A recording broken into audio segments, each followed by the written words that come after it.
I'm a fool for your love.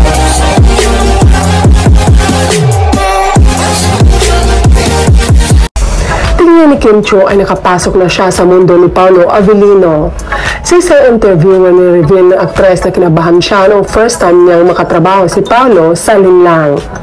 Kinabahan ako kasi Paolo Avellino, diba? Parang serious actor, sambit ni Kim. Parang shocks, papasok kaya yung mga jokes ko sa kanya. Hindi ako sure parang shocks, parang maingayan siya. Ang dami, parang maroon siya sariling niyang mundo. Siya lang ang may alam, dagdag pa niya. Pero happy raw siya nang magsama sila sa Linlang dahil hindi pa niya nakatrabaho si Paolo sa buong showbiz career niya. Sa katagalan naman daw ay nahuli na rin ni Kim ang kiliti ni Paolo at na-discover meron pala itong funny side.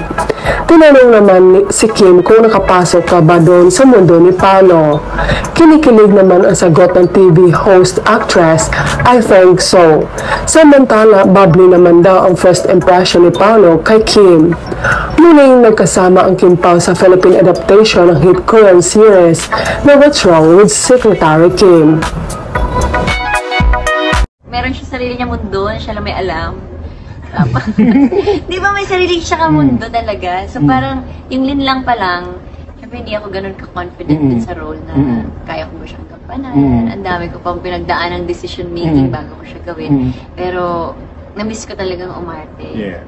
Kasi parang last ko teleserye matagal na rin. And then, yun. And then, happy pa ako kasi hindi ko pa siya nakatrabaho ever sa buong showbiz career ko. So, parang maraming first din yung Linlang. So, na-excite naman ako. And then, first impression ko sa kanya, siguro, hindi talaga siya nagsasalita. Tsaka, ano talaga siya, seryoso talaga siya. Okay. Pero meron pala siyang funny side. So, parang pag nahuli mo yun, tuloy-tuloy na. Okay. Okay, Kim, na-mention mo kanina parang meron siyang, si Paolo yung first impression, meron siyang sariling mundo. Opo. Nakapasok ka ba dun sa mundo ni Paolo? I think so. Natawa naman siya. Baka naman. Naging mahirap ba yun na parang yung time na parang, syempre yung first impression mo kay Paolo, medyo parang tahimik si Paolo, tapos ikaw medyo bubbly, then jolly.